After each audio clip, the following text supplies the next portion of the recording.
It was a long road, and many of the attorneys turned me down.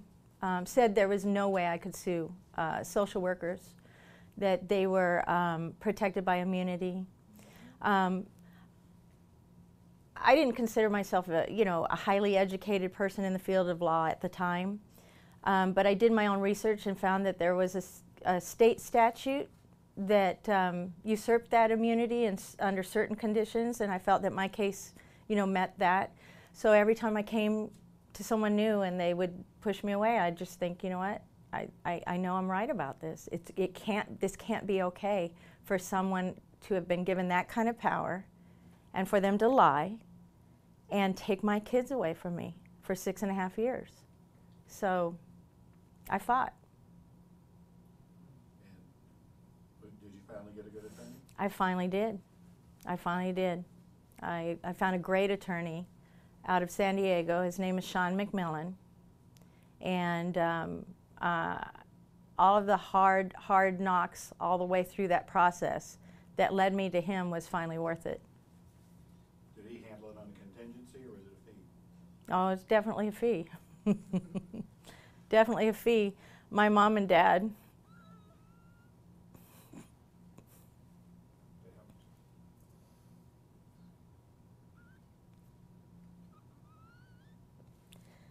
I had lost everything.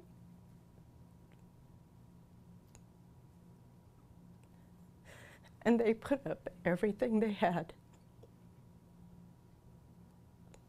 It's very difficult with a government that's so powerful to fight. It's so costly. Not to mention the emotional cost. I apologize for. Sorry. Let's say actresses can't do that. It's real.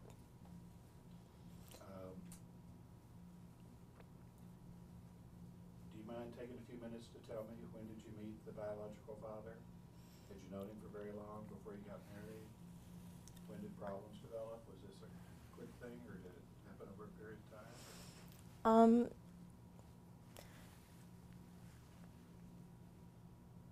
Our relationship, I think, prior to getting married, it was a quick relationship compared to how I had been in my relationships in the past. I had always been in long-term relationships, and I think I was 32 years old at the time when I got married. So I couldn't spend that much time in the next relationships.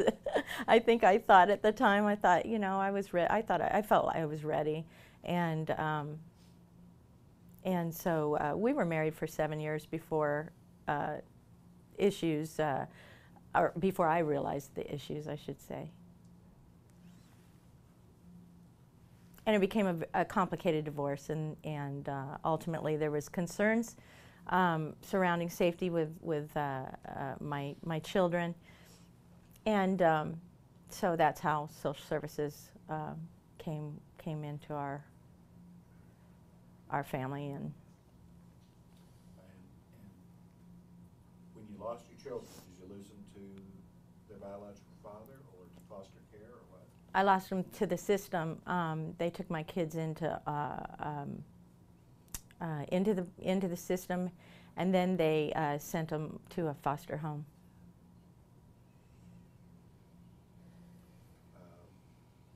Did you ever do anything wrong, improper, ignore your children, neglect them, abuse them, physically, emotionally, sexually, psychologically? No, absolutely not. In fact, I mentioned that I was an older mom, and so my life was set in a way that I so welcomed these kids. It was definitely something I wanted in my life. So they were my life. They were my life. Was there any justification for CBS to do anything? Well, I would believe there was justification to investigate. So that was proper. And in fact, the beginning of the investigation, I had no criticism. It's during the term of that that things started to change a lot. And it's another one of those situations where you know something's going down, but you can't put your finger on it. And so the judge started changing the attorneys and the guardian ad litem and the social worker. We got a new social worker, and that was it. It was all over. She threatened my kids, scared my kids, and they began to cry. And so I made the mistake of confronting her and asking, why she did that. And it was all over after that. What's the name of the social workers involved that you sued? Marcy Vreeken, and her supervisor was Helen Dwojak. How old were the children when they were taken? They were 6 and 9 at the time.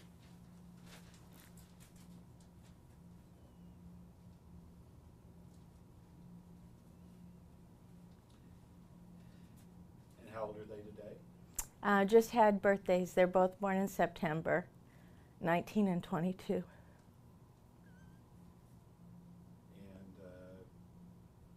can you tell us how this has been on them? I'm just finding out now. I signed my kids over to their father to get them out of foster care. So it was with an agreement that it would be only a 3-week interim, and I would do their requested services. I agreed to do that. But then I got into family law, and the whole thing went against me. So the kids remained with him. He got full custody, and I was only able to see my kids every first and third weekend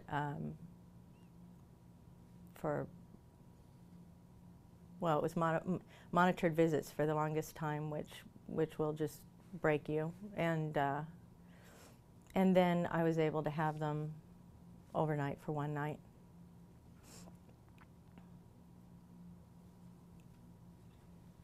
All right, so how did it affect them? I can tell that it's affected them a great deal. It's really, they're just coming into their adulthood. The system teaches you to button up, be quiet. So I've been real careful not to, try to question my kids too much. But I can see in their behaviors that they're really struggling. And without going into detail, they're both having a real difficult time coping and maturing. Were they abused in foster care?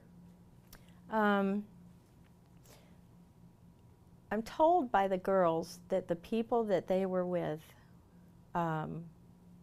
they didn't feel frightened by them.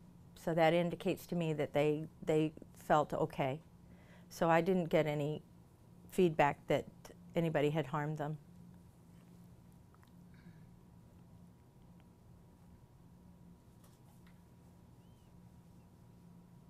All right, let me ask you one more question that I know won't be easy.